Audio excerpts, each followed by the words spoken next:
Apakah Anda tahu siapa sahabat Ibu Suri Barat? Itu ular.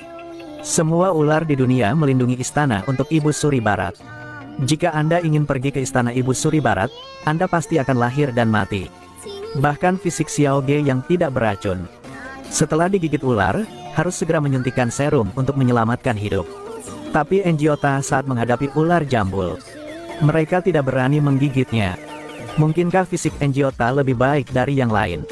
Ke tempat Pansu, maka tidak begitu beruntung. Setelah digigit ular, dia diseret. Tampaknya menarik kembali ke sarang untuk makan.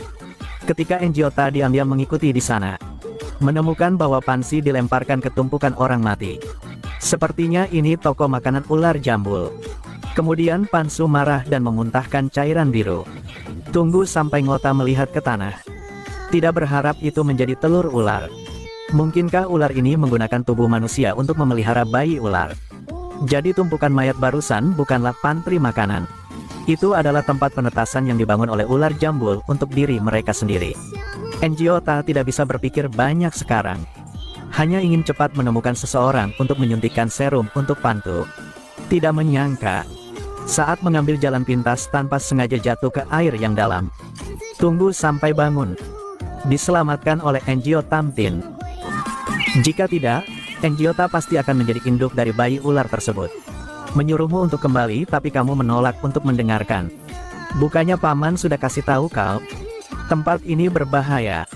Pergi dengan cepat. Apakah kamu tidak tahu kata atau tidak mengerti? Jika kamu bukan cucuku, lalu saya memukulmu sekali. Kalau bukan pamannya, bagaimana bisa ikuti paman ke sini? Mereka jika bertemu pasti akan berantem. Tidak ada yang mau berbagi informasi yang berguna. Sekarang, sesuatu mensimulasikan pembicaraan manusia. Ular. Ular. Karena untuk mencari pintu masuk ke istana Ibu Suri Barat, mereka hanya bisa terus bergerak maju. Tapi terus dan terus. Sebuah lorong besar muncul di depan mereka. Apa ini? Tenda plastik. Ini kulit ular. Kulit ular? Bagaimana bisa ada ular sebesar itu? Apapun mungkin terjadi di sini. Enhan Qin, saya hari ini sepertinya sudah buka matanya. Ikuti kulit ular ini ke bawah. Mereka mendeteksi sinyal bahwa Xiao Ge pergi. Tapi tanda ini sudah ada untuk sementara waktu. Mungkin bertahun-tahun yang lalu Xiao Ge datang ke sini. Ikuti tanda Tieka. Mereka dalam bahaya. Dihadang oleh sekelompok ular. Serangan ular kecoa semuanya adalah tembakan yang fatal. Semua orang hanya bisa berpisah tanpa daya dan melarikan diri. Tieka memanfaatkan kesempatan ini untuk membawa Enjiota ke hadapan Tran Fancam. Tapi yang jelas Tran Fancam seumuran dengan pamannya. Tapi tidak terlihat tua sama sekali. Dia menceritakan semua kisah masa lalunya kepada Enjiota. Sebenarnya 19 tahun yang lalu di dasar Laut Sishahai. Kecuali Tieka dan Tran Fancam, ada dua orang yang terlihat persis sama. Itulah Enjiota Tamtin dan penghargaan Lien Hoang. Ketika pergi, orang mati bukanlah Lien Hoang, tapi Enjiota Tamtin. Buku darah yang dilihat Enjiota juga palsu. Juga mulai dari Laut Sisha. Lien Hoang berpura-pura menjadi Enjiota Tamtin. Jadi paman Enjiota sekarang adalah Lien Hoang. Di Sisha 10 tahun yang lalu, kelompok Tran Fancam dalam keadaan koma. Saat bangun, berada di panti jompo. Pada saat yang sama, tim kehilangan beberapa orang. Lambat laun mereka menemukan bahwa mereka memiliki fungsi untuk tidak menjadi tua. Juga merasakan kekuatan mistis. Memantau mereka, Tran Fancam menyebut kekuatan misterius ini. Setelah merenung di panti jompo, ditemukan saat mereka dalam keadaan koma. Diberi makan sepenuhnya oleh orang-orang. Dianggap sebagai anggota tim arkeologi. Dianggap sebagai subjek uji untuk obat mujarab kehidupan. Tetapi secara bertahap, beberapa dari mereka melewatkan langkah kematian. Berubah menjadi monster secara langsung, tidak seperti manusia, tidak seperti hantu. Tran Fancam ditemukan di tubuhnya. Mulai tercium bau monster. Sadar bahwa tidak punya banyak waktu lagi. Dia tahu di istana Ibu Suri Barat ada cara untuk tidak berubah menjadi monster. Itu sebabnya merencanakan ini. Agar semua orang bisa datang dan menemukan istana Ibu Suri Barat untuk dia. Tamgia keluarga tidak bisa menyembunyikannya lagi. Enjiota tahu itu semua. Dia tidak perlu bersembunyi lagi. Sudah tahu. Tenang aja, Angel Tamtin belum mati. Agak kaget mendengar ini. Keduanya belum mati. Intinya, Angel Tamtin menemukannya sejak lama. Seseorang memanipulasi mereka. Itu sebabnya di Laut Sisha, dia memalsukan kematiannya sendiri untuk mengubah identitasnya. Lian Hoang bertugas menyamar sebagai Angel Tamtin untuk menarik perhatian. Dan Angel Tamtin yang asli mundur. Tujuannya untuk melatih generasi penerus agar mampu menghadapinya. Yang pertama adalah setiap kali dia pergi ke kuburan, dia memikat Enjiota. Di permukaan, tidak ingin Enjiota mengikuti. Tapi justru memanfaatkan rasa penasaran Enjiota. Langkah demi langkah memikat dia ke dalam situasi. Tampaknya Enjiota adalah lengan belakang gerbang 9 yang kuat. Yang dapat memecahkan situasi. Tapi mengapa mereka memilih Enjiota? Tapi bukan elit yang komprehensif seperti Tionghoa. Rahasia apa yang tersembunyi di tubuh Enjiota? Apakah kau pikir itu cara? Sebenarnya itu kulit ular. Apa ini? Tenda plastik. Bagaimana bisa ada ular sebesar itu? Apapun bisa terjadi di sini. Mengikuti kulit ular. Rombongan orang itu akhirnya sampai di istana Ibu Suri Barat. Truong Hoilin mengaktifkan mekanisme kunang-kunang. Dalam sekejap mata, seluruh istana menyala. Aula utama tampaknya memiliki penjaga giok yang tak terhitung jumlahnya. Di tengah adalah piringan bintang. Pada cakram bintang ini, adalah tungku alkimia dari Ibu Suri Barat. Legenda mengatakan bahwa Ibu Suri Barat menggunakan tungku apung untuk memurnikan ramuan keabadian. Sepertinya ini ramuan keabadian yang disegel dengan lilin lebah. Mata Daba berbinar saat melihat ini. Tidak dengarkan nasihat Enjiota dengan egois mengambil pil obat. Kali ini bagus. Idiot ini aktifkan sesuatu. Semua di sekitar semuanya terbangun.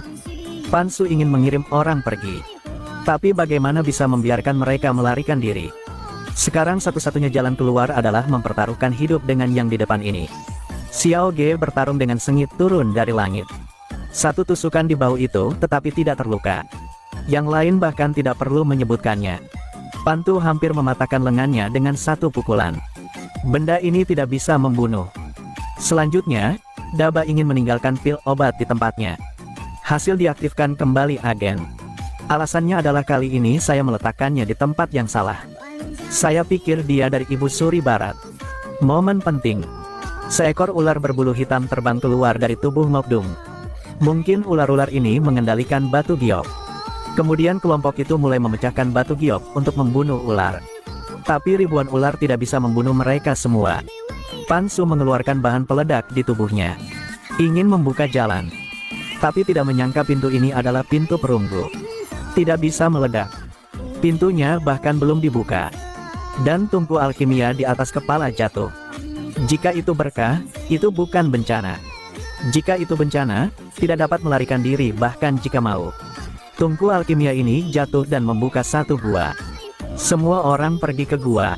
Menemukan tanda yang ditinggalkan oleh Tiege.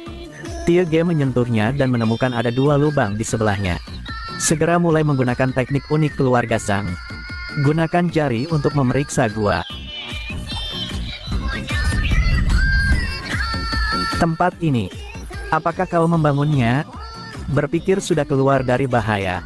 Namun daerah ini merupakan tempat membunuh yang tidak terlihat. Melihat ke dalam air, terlihat tidak ada apa-apa. Namun lambat laun akan ada serangga yang menghisap darah. Semua darah yang dihisap akan terkonsentrasi di mulut peti mati ini. Ditambah darah, dapat mengaktifkan organ gravitasi di peti mati kapan saja. Panah yang tak terhitung jumlahnya ditembakkan dari atap.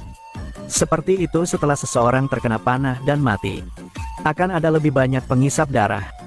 Jadi dorong peti mati ke bawah dan aktifkan mekanisme kedua patung batu. Xiao Ge dan yang lainnya ingin menghentikan serangga penghisap darah. Untuk mengurangi berat peti mati. Tetapi pada akhirnya organ kedua masih aktif. Yang dilepas kali ini adalah ular jambul merah. Itu juga dianggap sebagai ular yang jatuh dari langit. Meski ada orang yang mati digigit ular. Meski ada orang yang mati digigit ular. Mencegah organ ketiga mulai. Tiba-tiba ada gempa. Ayam jambul merah terancam kabur. Sepertinya ada yang lebih menakutkan dari ayam jambul merah. Setelah gempa peti mati perlahan diangkat, pintu besar di depan Tran Van Cham dibuka. Tidak banyak waktu tersisa untuknya. Pasti ada sesuatu di belakang sini yang dia cari. Setelah menaiki ribuan anak tangga, mayat yang tidak membusuk selama ribuan tahun ditampilkan di depan mata. Kelompok ini menebak bahwa ini adalah tubuh sebenarnya dari Ibu Suri Barat. Tapi berpikir lagi sepertinya bukan. Ini mungkin avatar dari Ibu Suri Barat. Dan tubuh yang sebenarnya mungkin telah lahir selamanya. Pergi ke tempat lain. Saya sudah omong di sepanjang jalan, tidak ada harta apapun. Jadi semuanya ada di wanita tua ini. Coba sentuh. Pasti tidak ada racun di sini. Tieka lalu mengambil kalung di badannya dan memberikannya pada Enjiota. Berbicara bahwa ini untuk menjaga keselamatan. Di balik tembok batu Tran Van Cham menemukan rahasia terakhir Ibu Suri Barat. Di depan mereka ada meteorit yang juga disebut mutiara. Legenda mengatakan bahwa batu giok ini dapat mengatasi katabolisme mayat. Tampaknya inilah poin terakhir yang ingin dicari Tran Van Cham. Tidak banyak omong. Tran Van Cham melompat ke meteorit. Tieka juga masuk. Enjiota dan bantu karena tidak kuat, jadi mereka tidak mengikuti. Kemudian dengarkan kata-kata Huo En Hankin.